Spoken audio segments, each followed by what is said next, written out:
Bueno, pues vamos tirando porque vamos un poco justos de tiempo. Bueno, no sé. Entonces, bueno, ahora por orden de vista me toca a mí. Yo la ponencia que voy a hacer es la eficacia de los derechos sociales en el marco de los procesos de integración. Voy a ser breve, incluso si podemos agotar los 20 minutos, no agotaremos los 20 minutos. A ver, yo teniendo en cuenta, como decía al inicio, que este congreso un poco era la unión de los dos eventos, el del Congreso de Teoría y Práctica del Poder Constituyente, donde hay gente del grupo que trata o ha tratado cuestiones de derechos sociales, y el seminario de la Cátedra Jean Monnet, donde se plantean cuestiones de integración internacional. Pues bueno, la manera de fusionar un poco estos dos temas era, en mi caso, intentar plantear cómo la eficacia de las leyes nacionales en materia de derechos sociales se ve debilitada por los procesos de integración internacional. Y en concreto abordar esta cuestión para el caso del derecho a la vivienda y ver precisamente esto, cómo las leyes estatales o las leyes españolas de protección del derecho a la vivienda, uno de los factores que ha acabado vaciándolas de eficacia es los procesos de integración transnacional en el marco neoliberal, ¿no? Entonces, a partir de aquí, bueno, si uno hace un análisis un poco de las políticas públicas de vivienda que se hacen o que se empiezan en España después de la crisis, ¿no?, de 2008-2014, donde se empiezan a aprobar pues, todas las leyes autonómicas de vivienda durante la década del 2010 y seguida de la ley estatal de vivienda del 2023, si uno analiza la implementación, en algunos casos ya hace más de 10 años que se están implementando estas leyes, pues la conclusión a la que llega es que, más allá de la muy buena voluntad de determinadas administraciones locales o determinadas administraciones autonómicas para hacer efectivo este derecho, los resultados son más que limitados o son muy reducidos, ¿no? En tanto que la vivienda continúa siendo pues, uno de los graves problemas que existen en el país, ¿no? Y para poner datos, pues un poco para justificar esto que estoy diciendo, pues por ejemplo, en algunas medidas, materia de protección de deudores hipotecarios mediante la creación del Fondo de Vivienda. El Real Decreto Ley de 2012, el 27/2012, de medidas urgentes para reforzar la protección de los deudores hipotecarios, lo que hacía era instar al gobierno a firmar o a promover con el sector financiero la creación de un fondo social de viviendas que permitiera dar cobertura a personas que habían sido desahuciadas de su casa por impago de la deuda hipotecaria y ofreciéndoles una alternativa habitacional a un alquiler social de entre 150 a 400 euros al mes. En 2013 el gobierno firma este convenio con las entidades financieras, se crea un Fondo Social de Vivienda y entre 2013 y 2021, en este periodo, este es un fondo que da cobertura a no llega a 4.000 familias en España. Si tenemos en cuenta que durante el mismo periodo de tiempo el número de ejecuciones hipotecarias que pasan por los juzgados españoles es de más de 800.000, el Fondo Social de Viviendas acabó dando servicio a menos del 0,5% de las familias afectadas, ¿no? Lo cual muestra el carácter limitado de esta medida, ¿no? O la expropiación o cesión de uso temporal de la vivienda a los grandes tenedores, que esta es una medida incorporada en la Ley Valencia del 2017 que fue anulada por un tribunal constitucional, pero que en otras comunidades autónomas, como por ejemplo en Andalucía, estaba en el Real Decreto Ley andaluz de 2013 o en la Ley de Vivienda de las Islas Baleares del 2018, donde también estaba, en estos dos casos no fue anulada, ¿no? Y por tanto es una medida que está vigente. Esta medida de expropiación temporal del uso temporal de vivienda a los grandes tenedores, en la práctica tampoco se ha podido llevar a término nunca. En el caso de Andalucía, en octubre de 2013 se intentó llevar a cabo en dos viviendas, una en Huelva y otra en Málaga, y en los dos casos el procedimiento administrativo quedó archivado.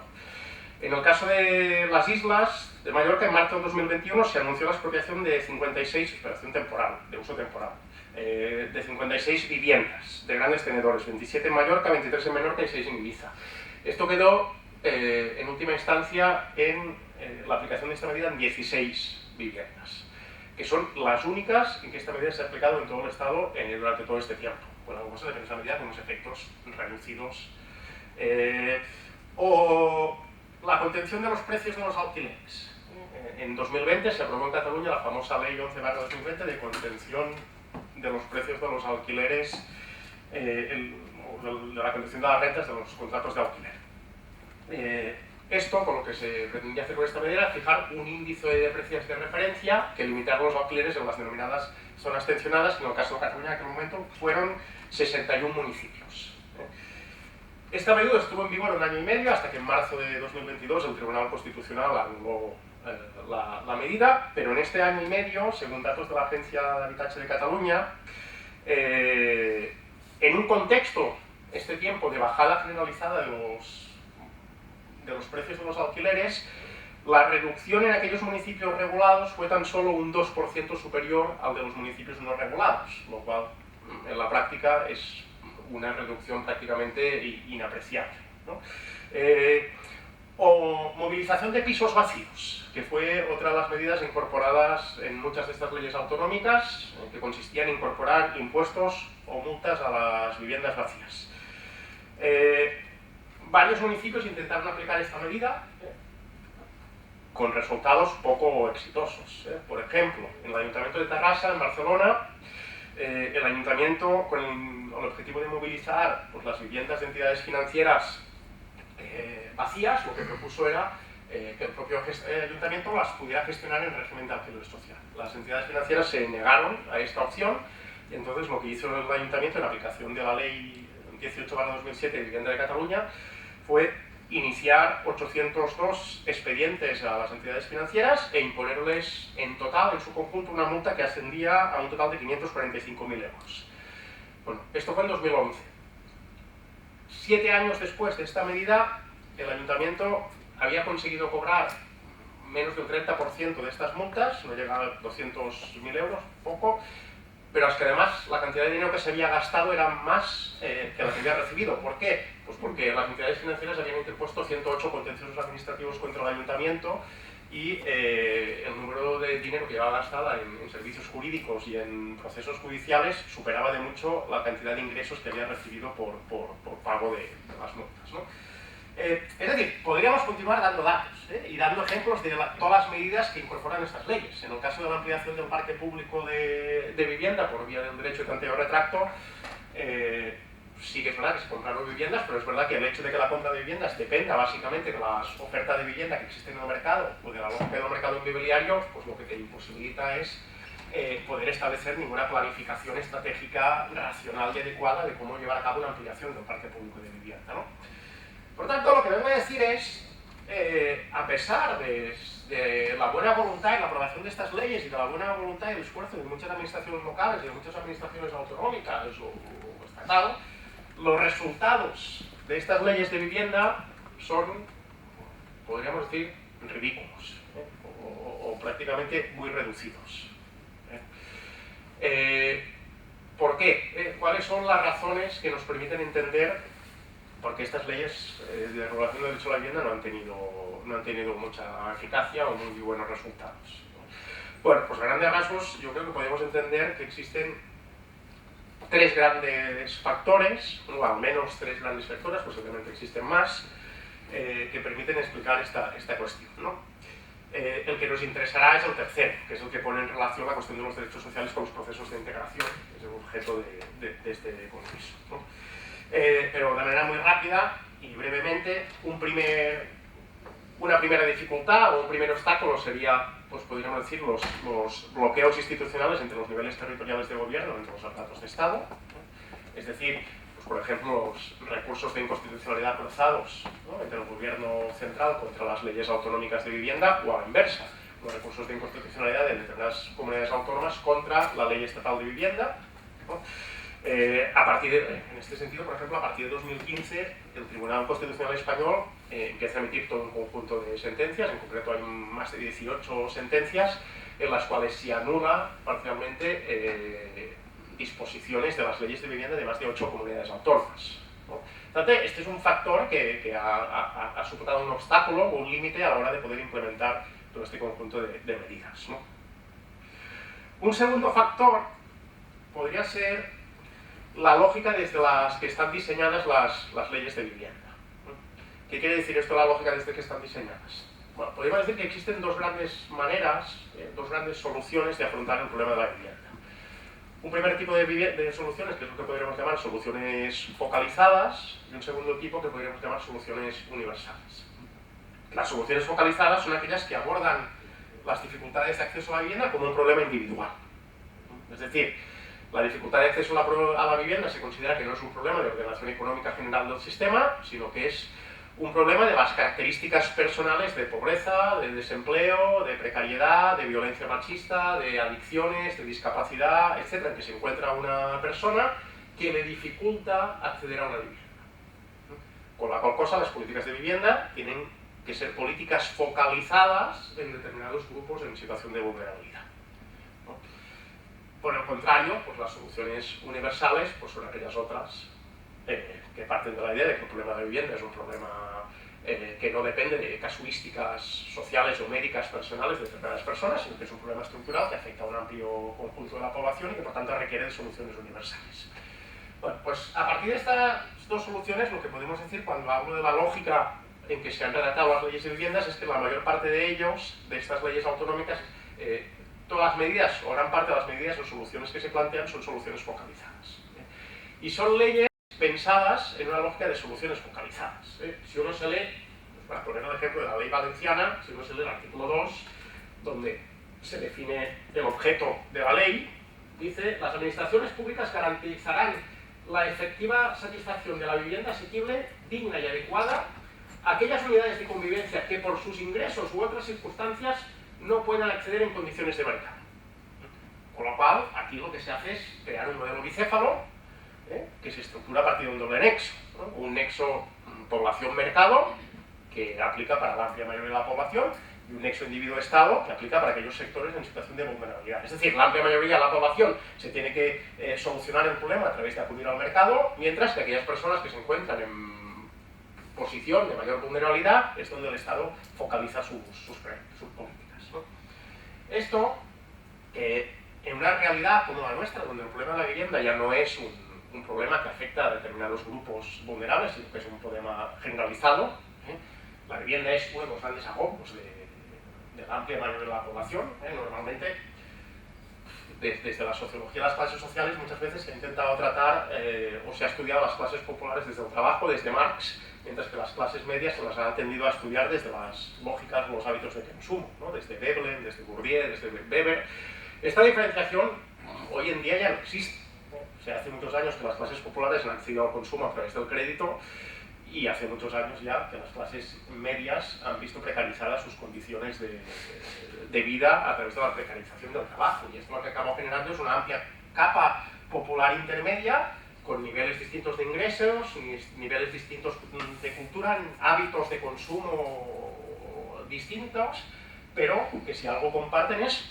el hecho de compartir un conjunto de agobios cotidianos que precariza sus condiciones de vida, y uno de estos grandes agobios en España hoy en día, de este conjunto de clases populares intermedias, es la vivienda, ¿no? Por tanto, en una realidad donde la vivienda no es un problema focalizado en determinados grupos, sino que es un problema que afecta a la amplia mayoría de la población,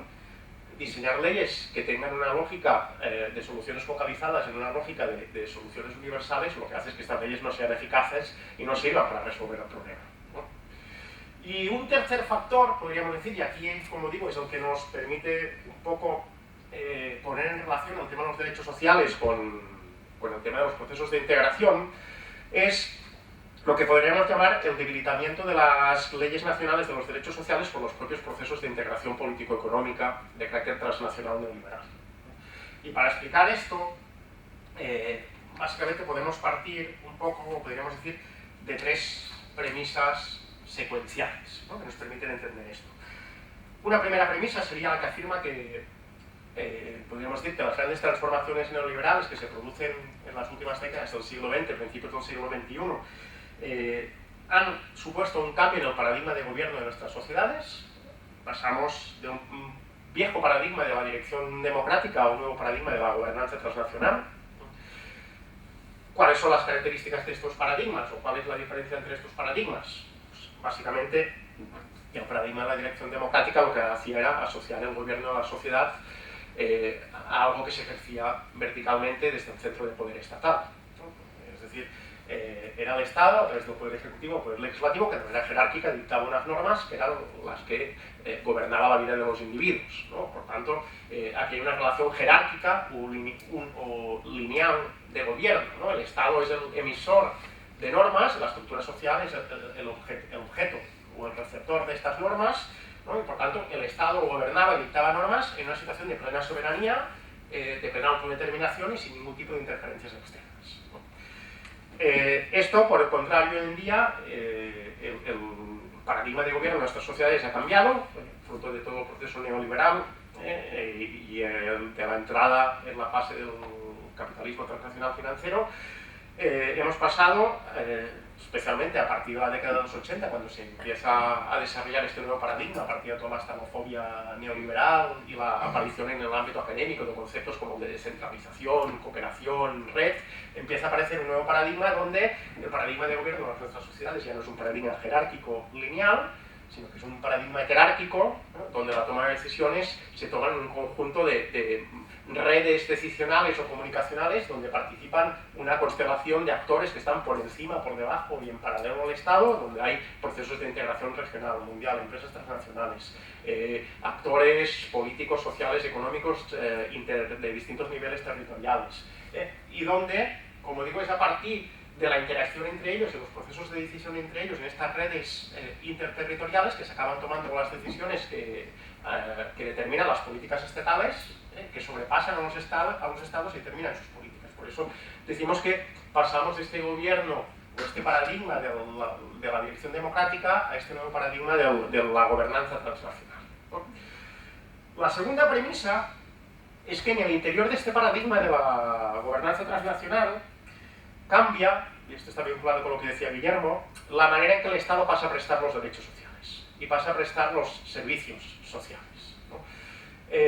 Y este los empieza a prestar a través de un nuevo modelo, que es lo que toda la publicística o el derecho administrativo alemán de la década del 2000 empezó a llamar al modelo de la regulación de la autorregulación. Es decir, en el Estado social, en el siglo XX, básicamente el Estado, a la hora de prestar derechos sociales, asumía tres grandes responsabilidades, ¿no? Que era la responsabilidad, lo que estos autores llaman la responsabilidad directiva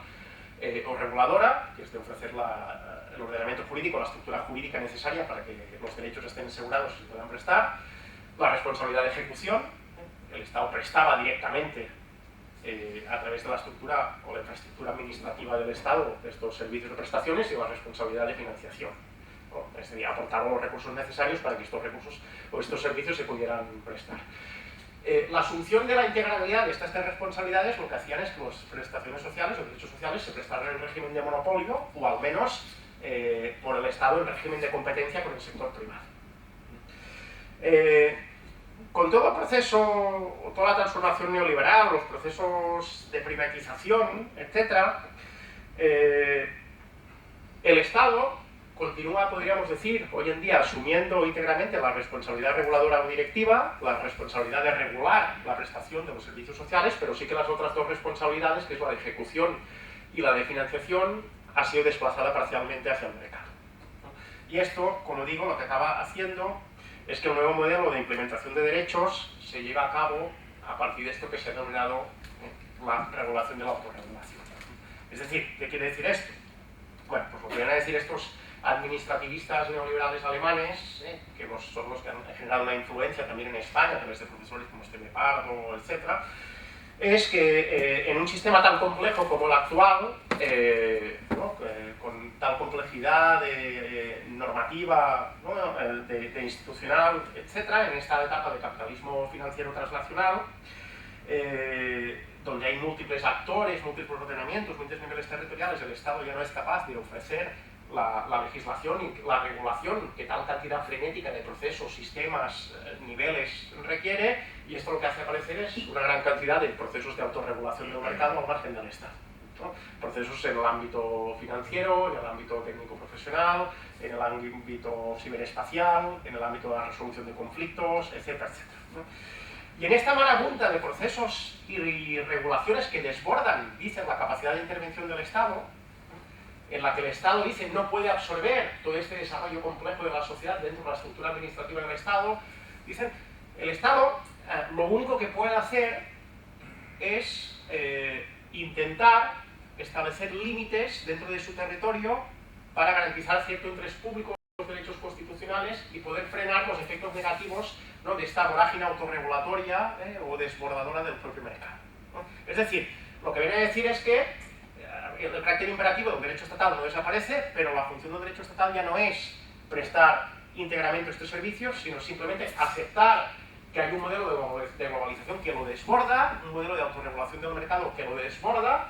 y que a lo único que puede aspirar para garantizar los derechos constitucionales, los derechos del consumidor, los derechos del medio ambiente o los derechos de las personas es intentar establecer límites, controles a esta vorágine autorregulatoria para garantizar cierto interés general, ¿no? Por eso lo que puede hacer es regular la autorregulación. Este modelo, que es el que acaba instalándose e imparándose en nuestra administración, lo que hace es que los derechos sociales ya no se presten en régimen de monopolio, ni tan solo en régimen por el Estado, en régimen de competencia con el sector privado, sino que básicamente lo que hace el Estado es intentar intermediar entre el ciudadano y el mercado para garantizar ciertos elementos de interés general, ¿no? Y la tercera premisa, a partir de aquí, es pues que, bueno, en este contexto o en este modelo de autorregulación regulada, ¿no?, con múltiples agentes públicos, privados, mixtos en distintos niveles territoriales que operan y que en la mayoría de los casos procesan valores o intereses opuestos a los que prevén estas leyes de regulación de los derechos sociales,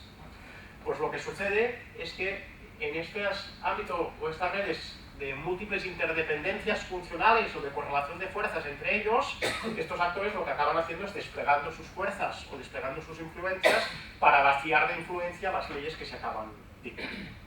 Es decir, en un campo de juego donde la implementación de políticas públicas de vivienda no solo está el Estado, ¿no?, sino que está una cantidad